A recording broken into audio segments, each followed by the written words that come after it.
Okay, unser nächster Talk wird von Ulrich Kerner gehalten. So our next talk is by Ulrich Kerner, a lawyer who's auch Unternehmen berät, besonders in Fragen des consulting critical bloggers and companies in der Klageführer, richtig? economic law and ich hoffe, das so habe ich on. richtig And gesagt, so aber he's das kann er gleich also noch selbst korrigieren. involved in suing against the hacker paragraph, hacker clause of German criminal law, and that's of course especially important in the age of whistleblowing. So the talk is also called Imprisonment for Whistleblowers and Applause for Ulrich Kerner. So, hallo zusammen. Hello everybody.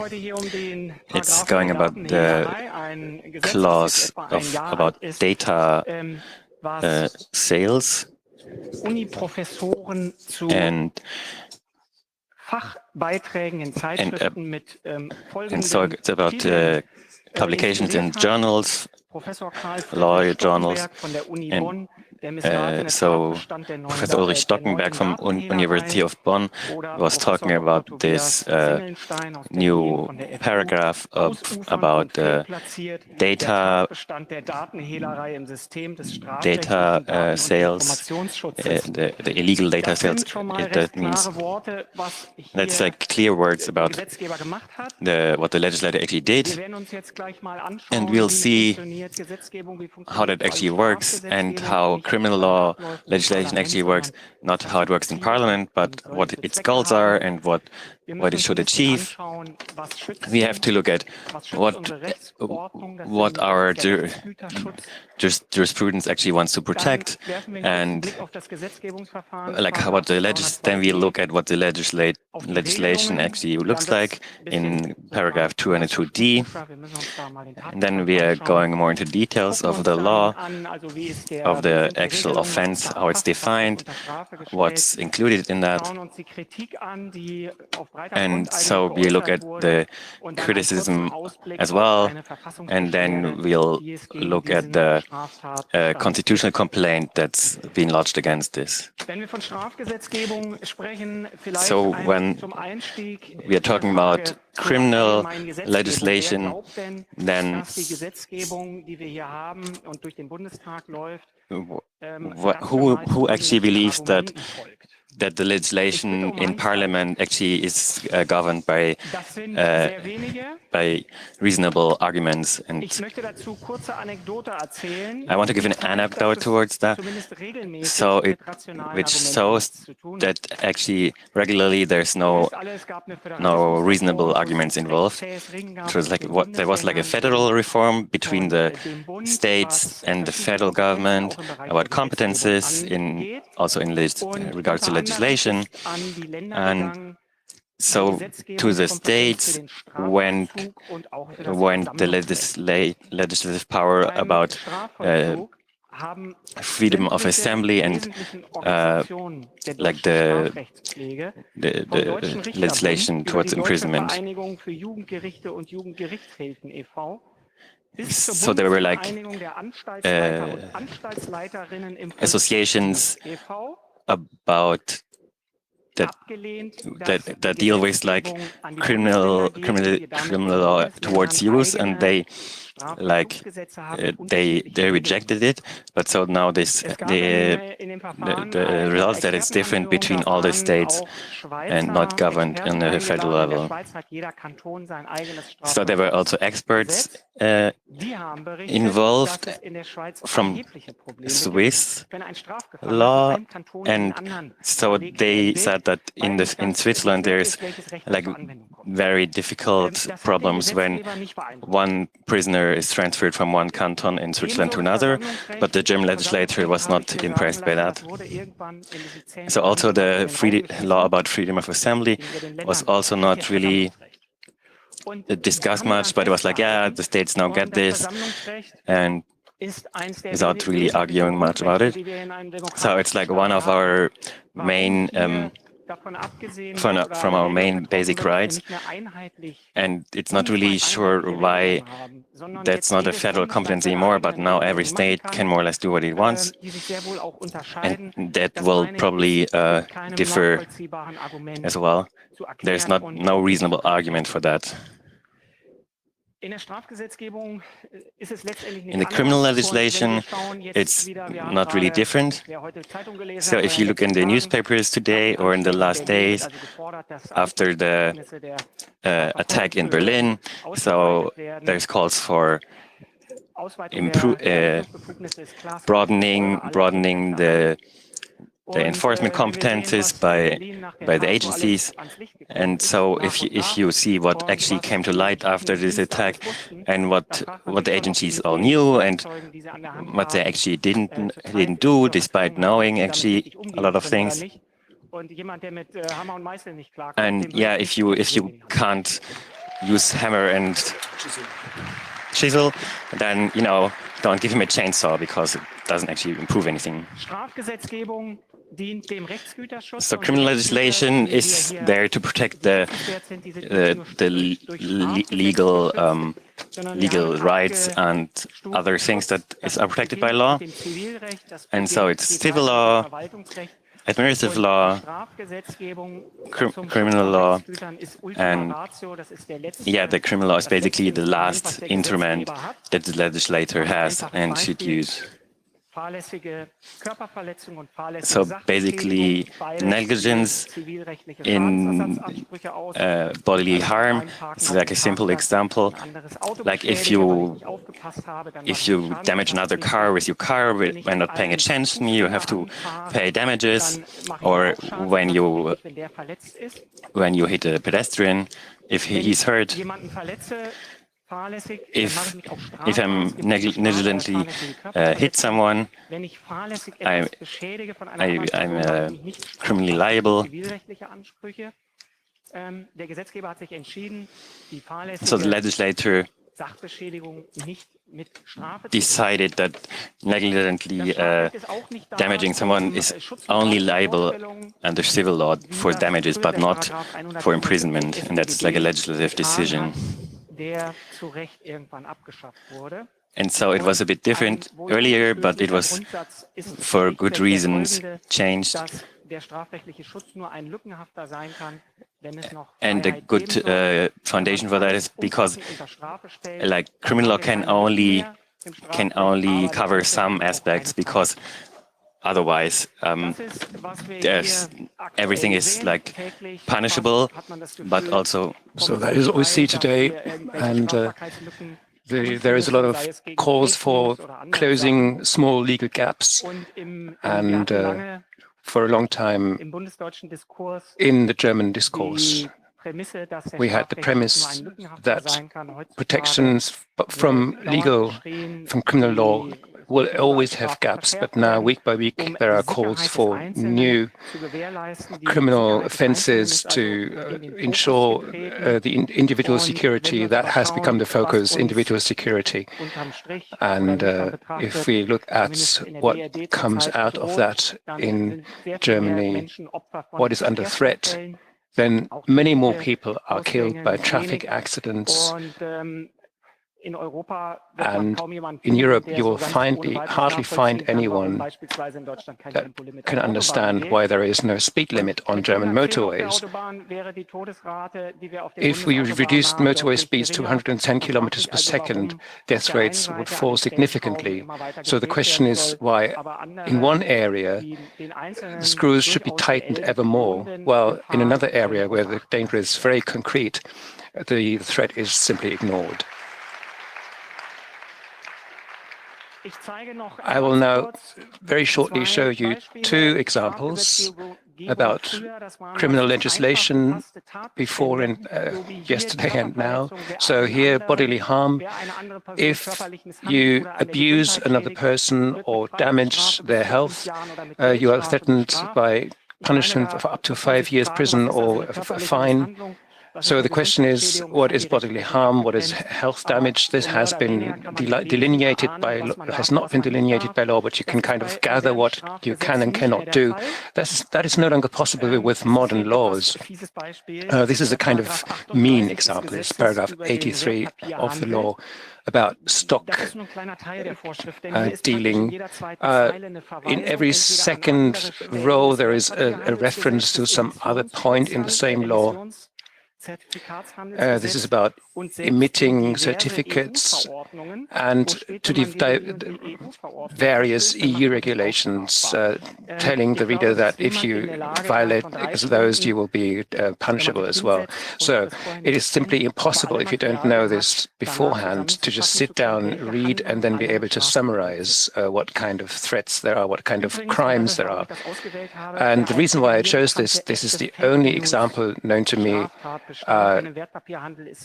where fake news actually is a crime, and that is in the area of dealing with stocks. Okay, now criminal law is there to protect legal goods, and of those there are individual ones such as life, health, property, and of course there is also the state and its institutions. We also have a protection from the law for information. I'll skip a page now.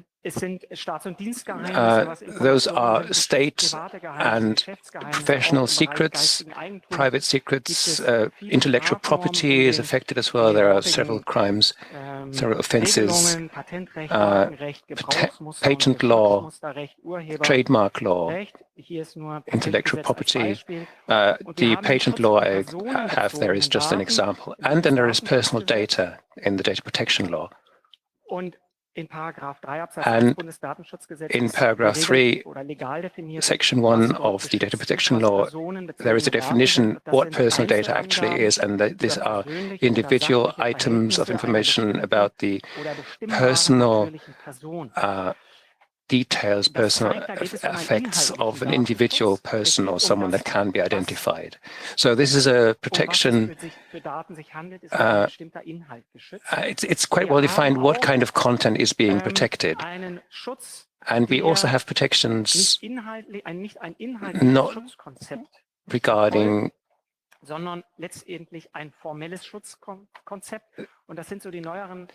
but it's kind of a form of kind of protection. These are offenses in terms of IT law, 3 paragraphs in the penal code, one of them the so-called hacker paragraph. These are crimes that do not relate to the content of the information, but they are further restricted.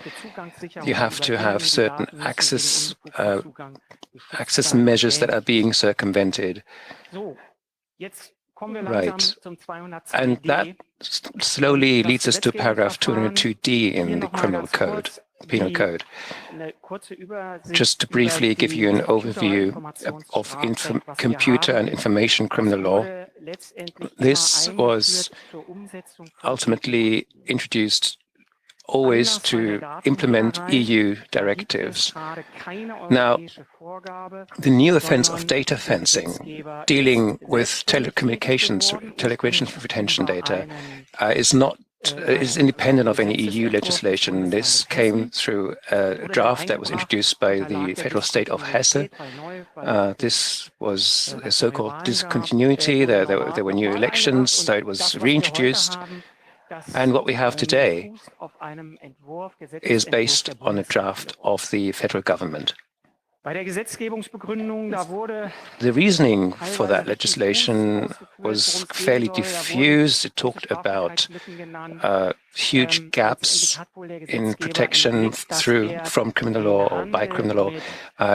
It was about dealing with identities from the internet or on the internet that was to be put under punishment, stealing identities or copying them, things like that. That's all forbidden to use them. For example, credit card data, that also is an offense. Using and passing it on through the often quoted darknet. So there was a sense that there were sensitive gaps in criminal law protection. The first draft talked about, in particular, talked about culprits that had political aims, by the way. Now, what exactly is in the new rules? Let's just briefly look at the offense. But first, I would like to talk about paragraph 3. That contains regulations about when the first paragraph, the actual deed, is not punishable. So we have to skip to section 2. It says paragraph 1 does not apply to actions that are only related to fulfill professional duties, and particularly if the state would buy tax CDs, and those professional actions that in paragraph 53, section 1, sentence 1 of the criminal court procedural law are mentioned. And those are number 5 people that are involved in producing or distributing printed works, radio broadcasts, spreading information, opinions in a professional role. In other words, in this criminal offense, we have a privilege for the media, and we will soon see how this privilege for the media is in no way enough to have a satisfactory result of this malfunction of legislation that we are seeing. So what is the actual object of the criminal deed? It's this was in the previous slide briefly. All non-tangible stored data that is not generally accessible without any further restriction. So credit card numbers are involved. But if it's noted on a piece of paper, that is not covered by this law because that is tangible. Another precondition is that the data must have been obtained through an illegal act. That can be, for example, person A loses a USB stick, person B sees that, takes it, and sees that there is data on it. So, and by taking that USB stick, the person kind of steals the data. So this is the precondition for data fencing. So if someone would find data that and look at it and find it interesting and think, well, that has to be published, everyone is affected, then that is actually in that illegal area. So the fact is that the actual deed is that you obtain this data and then distribute it or pass it on to someone else to enrich oneself or a third party or to damage someone else. So that is a very broad criminal offense. The Reichscourt already decided that. No, sorry, I forgot. So this is a very subjective act. It's an overreaching offense in terms of legal science, and in the area of personal wealth. If I would sell on a USB stick that was worth €10, and someone would then find a family recipe for an apple cake on that, so basically would buy that recipe, then that would be a criminal offense. Right. So that, very briefly, is the explanation of what is being put under criminal jurisdiction here. And we'll have to now look at criticisms of this new law. There was a lot of criticism on the way the legislation was handled, on the actual legal good that was being protected, the link to the offense of fencing, on the insufficient restriction of the actual criminal act, and the lack of protection for those that should enjoy special privileges here, including lawyers, for example, people that deal with information or get in touch with information on a regular basis, where criticizing problems in society is involved. So things that are checked by a specialist have to be checked by a specialist, or people that are specialists for checking whether information should be published or not. So that's the core of the Criminal Act, whistleblowing and publishing previously unknown but urgently necessary information for the public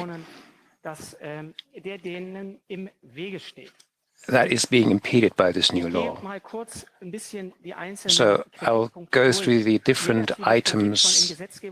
There was negative criticism as the law was being drafted. The German Association of Lawyers on 21st of May 2015. This law that I'm talking about here was passed together with telecommunications data retention. And the first thing that was conspicuous was that there was a hidden place kind of combination with this new paragraph. The German Association for Lawyers continued saying that this new criminal act would also hit journalists in their everyday work if they would have access to data from authorities, administrations and such. They would in principle make themselves punishable.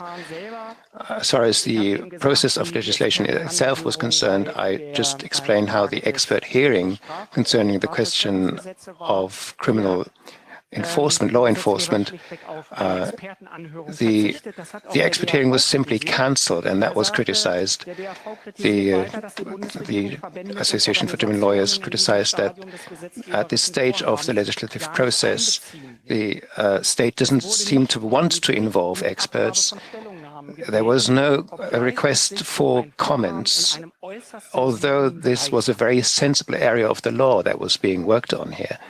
Dann habe ich vorhin ein bisschen Ausführungen gemacht, Einstieg zu bekommen. Then I started by talking about the goods that are being protected by criminal law. So we have criminal laws that actually try to protect data, but without looking at the content, actually. And there's a formal data secret, more or less, that normally the legal jurisdiction actually doesn't know. So if I cite this professor that I mentioned at the beginning, Stockheimer, this supposed legal right that they want to protect is actually only present in criminal law, so it's kind of a weird creature,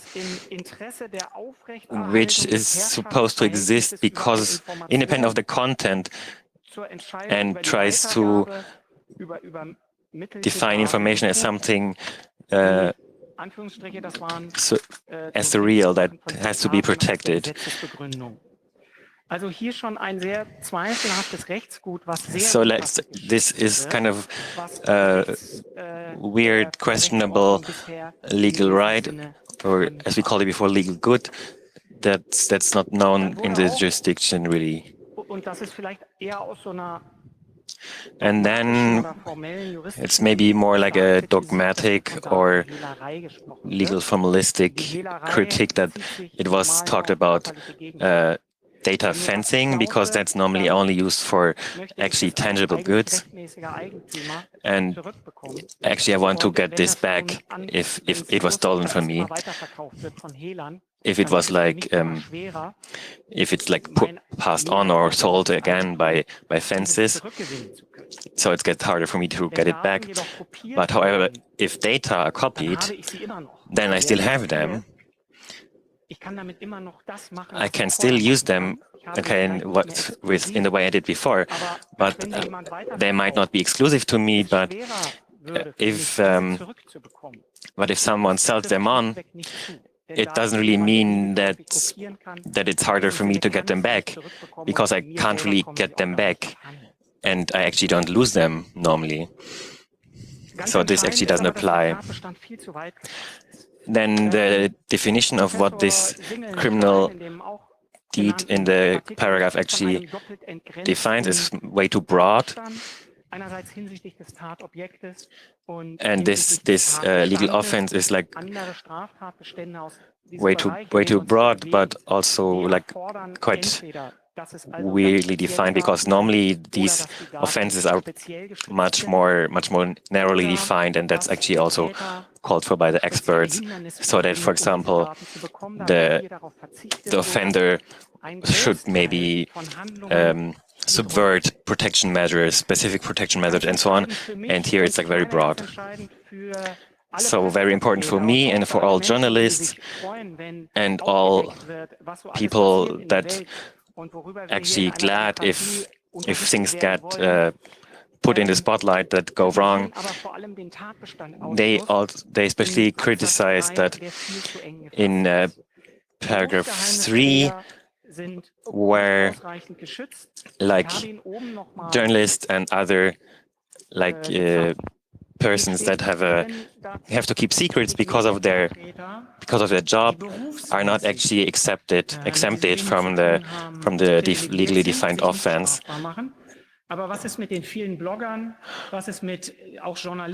Especially like bloggers, journalists that work part-time or like in their free time because they want to work for justice, because they're engaged in their community. They are not protected by these exceptions. And it's also not necessarily actions protected that are present in the before the actual publications, if it doesn't actually result in a publication. And so if you look at the persons that keep secrets as part of their job, then in 184b of the criminal law, there's a similar offense defined in a very uncomfortable area here, because it's like the sexual criminal law about child pornography and so on. And of course, if you own it, then you're criminally liable. But of course, if you're a lawyer, you have to be able to take a look at this without actually making yourself criminally liable. And so recently there was a case where a lawyer passed this to an expert for a consultation, and for this passing on to the expert to get this consultation, this lawyer was actually convicted. And that's also mentioned in this other paragraph, because it's not actually mentioned there, and it's not clear whether someone lawyer does actually still falls under this or not. It's not really clear. So there is actually the risk of criminal persecution for lawyers or journalists and media persons or other persons that come in contact with leaked information, and that's just not acceptable. It's not acceptable because the revelation of these informations is actually very important today, much more important than ever before. If we think about it, Edward Snowden wouldn't have done his revelation, his steps towards revealing the information, then our world would be a different one today. And we could also look towards the Luxembourg leaks, where Luxembourg made it possible for companies to don't pay any company taxes, or maybe only 1%, and which was a huge loss for all European taxpayers and all other European countries. And so, in principle, at least, the other countries could have done a lot of good with that, which is also their job normally. And actually 2 persons in this case were convicted in this case because before leaking this information, and this is really not acceptable in a democratic jurisdiction, and not only for us but also for the generation of our children.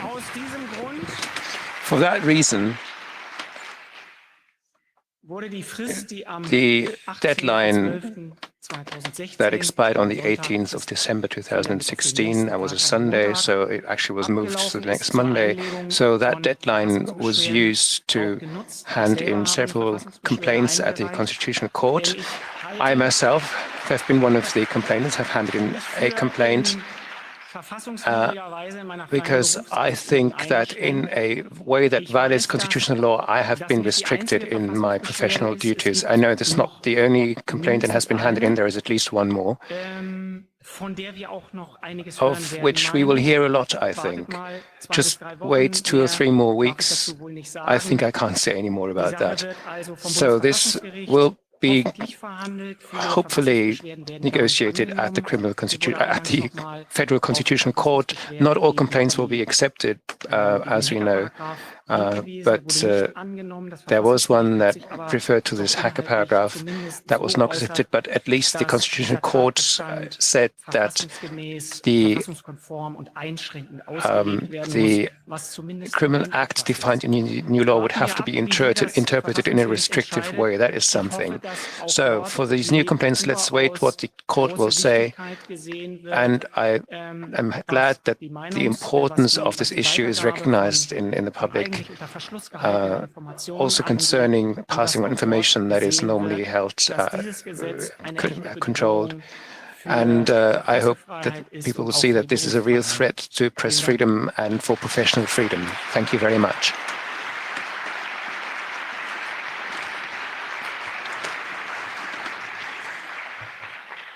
Okay, we have time for perhaps one question. Okay, we have no questions. Sometimes you just have to do politics in order to write code, so thanks a lot for the complaint. And we hope that there will be a good outcome from this. Thank you. There is a question in the audience. Okay. From the internet. Why does the USB stick that is not being returned without intention to enrich oneself, why does that fulfill the criminal act of fencing? Okay, well, I did say that that not returning the USB stick, a non-returned storage medium that so far that holds data that so far was not publicly accessible is actually a precursor to the actual criminal deed. We'll have to look at the definition again. It says those that there is a reference to 202A, which is a legal definition of data. So data that is not generally accessible and that someone else has obtained through an illegal act. That was my example. The found USB stick, I see that someone has lost it. I take it and I find data on it that is not generally accessible. And it could be that someone says, every morning at 8, I look out of the window and take a note of what the sky looks like. Cloudy, clear, whatever. So that would be data that's not generally accessible. Others may do the same thing, and those data then are also not generally accessible. Now, these data would be obtained through an illegal act. Someone lost it, someone else finds it and doesn't return it. So that, in a way, is the precursor, the precondition to continue in this legal argument. So if I now say I have very clear notes about the weather, how it was each day, so you can, why don't you buy this from me for €5? Then we are fully in the definition. All right, the internet is grateful. All right. So that was our attempt at translating something very legalese. It was difficult. I hope we